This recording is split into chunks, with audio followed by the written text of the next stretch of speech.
শুভ দুপুর বন্ধুরা, কেমন আছো সবাই? আশা করছি সবাই খুব খুব ভালো আছো, আমিও ভালো আছি।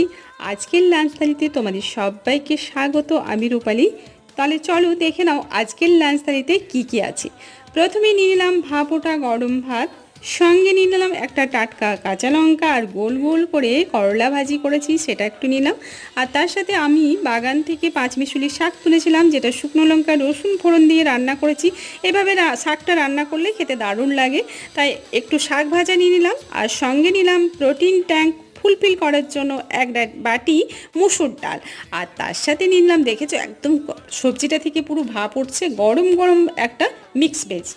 আর তার সাথে আবারও নিয়ে নিলাম প্রোটিন ট্যাঙ্ক ফুলফিল করার জন্য রুই মাছের কালিয়া, আর সঙ্গে এক গ্লাস ঠান্ডা জল, তার সাথে একটুখানি আমের চাটনি। আমার ভিডিওগুলো তোমাদের কেমন লাগছে অবশ্যই জানিও, আর ভালো লাগলে প্লিজ ফলো সাবস্ক্রাইব